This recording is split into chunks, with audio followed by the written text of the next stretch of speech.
Friends, আমি হিমানি। আমার ছোট্ট মিনি ব্লগে তোমাদেরকে অনেক অনেক স্বাগত। তো আজকে অনেক দিন পর চলে আসলাম মিনি ব্লগ নিয়ে। তো আজকের থেকে ভাবছি প্রত্যেক দিন দেবো। আর আর যেটা বলছি হচ্ছে, আমার একটা মোবাইল, তো একটা মোবাইল দিয়ে হয় না। তো আমার ছেলেও বড় হয়ে গেছে, তো ওকেও পড়াশোনার কাজে অনেক সময় লাগে। তো ভাবছিলাম যে না, এখন থেকে আমি প্রত্যেক দিন দেবো, ঠিক আছে? তো চলো বন্ধুরা, তোমরা সবাই দেখো, আর যদি ভালো লাগে অবশ্যই কমেন্ট করো, ঠিক আছে? তো এই যে দেখো, মাংসটা কষিয়ে নিচ্ছি। ছেলেটা স্নান করে চলে এসছে, ভাত খাবে এখন।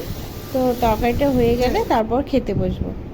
তো এইদিকে দেখো, আমরা সবাই খেতে বসেছি। তো মাংস হয়ে গেছে, চিকেনের তরকারি, পটল ভাজা, আর শশা নিয়েছি, লেবু নিয়েছি, এটা দিয়ে খাওয়া দাওয়া করবো। তো চলো বন্ধুরা, আজকে আমরা খাওয়া দাওয়া করি দুপুরবেলা। তোমরা সবাই খাওয়া দাওয়া করো আর এনজয় করো, ঠিক আছে? তো চলো, আজকের মতো এখানেই শেষ করছি। দেখা হচ্ছে নেক্সট মিনি ব্লগে। টাটা।